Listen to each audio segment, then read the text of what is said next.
Omusumba Rajab Center mwanjagidde abazadde okutandikawo Sunday School maka gaabwe naddala mu Lummula basobole okulambika abaana baabwe ng'asinzidde mu kusaba okwinidde ku Kanisa eya Holy Spirit Revival Mission esangwe Masajja Kibira gyayitiddwa ng'omugezi omukulu ku Kanisa eno bwe badde jaguza emyaka 2 egy'obuweereza.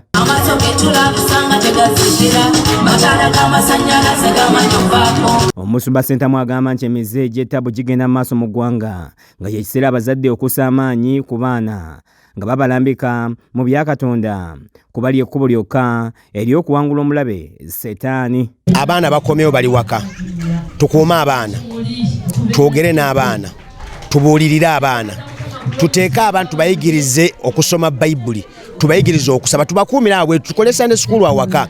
Waka wabeerewo Sunday School nga tusobola okukunga abaana ne tubateekamu okusaba ne tubayigiriza n'okusoma Bayibuli ne Mukama ajja tuyamba abaana baffe bajja kubeera bulungi mu linnya erya Yesu. Omusumba w'ekkanisa eno Norini Muwanguzi alambuludde kusoomozebwa kwe bazze basanga mu buweereza nga yeebazizza nnyo ababayambye okutuuka wano naawe abantu bonna amagezi okufaayo ennyo okwebaza mu buli mbeera gye bayitamu. Gumu nakola embaga 3 ez'abaana bange.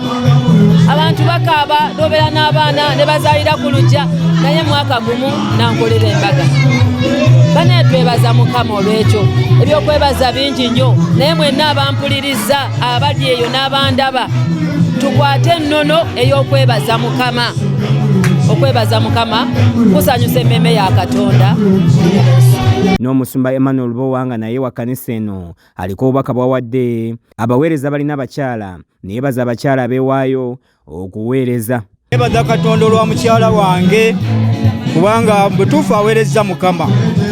Nze era ku lwange nze namusiga mu Katonda, ekyo nkimanyi nti nno Katonda yamukontrolinga tesina gye mugaana genda ne bwe guba mwezi asobola okugumalayo n'akomawo ng'ate tulina essanyu. Ate y'omusumba Prose Kitu Kanisa ya Voice of God Nateete asaba abavubuka okuba n'ekigendererwa mu bulamu kuba omuntu atalina kigendererwa tasobola kukulaakulana nga badde ku bijjaguzo byavubuka mu Kanisa eno abakozesa olunaku lwabwe. Manya ekiruubirirwa kyo mu bulamu. Bw'otomanya kiruubirirwa, once you do not know your purpose, you are just there. Every road will take you. Buli kkubo ligenda kukutwala.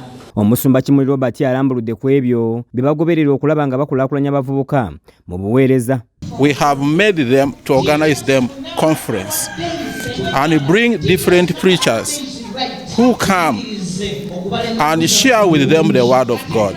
N'abakulembeze abavubuka mu Kanisa eno baleeka emize gye banokoddeyo abavubuka gye basaana okwewala nga babasabye okudda eri Katonda n'okwewala omuze ogw'okubeera bangalo bunani. Nkuzamu amaanyi muvubuka gwali eyo nti oyina papas era otakozesa papas ebyo bikugendako. Bayibuli etugamba nti tusavinga Katonda mu buvubuka bwaffe nga tulinako ebintu bye tusobola okukola nga abavubuka okugeza nga emirimu gy'omu mutwe nga okutunga oba okuzimba.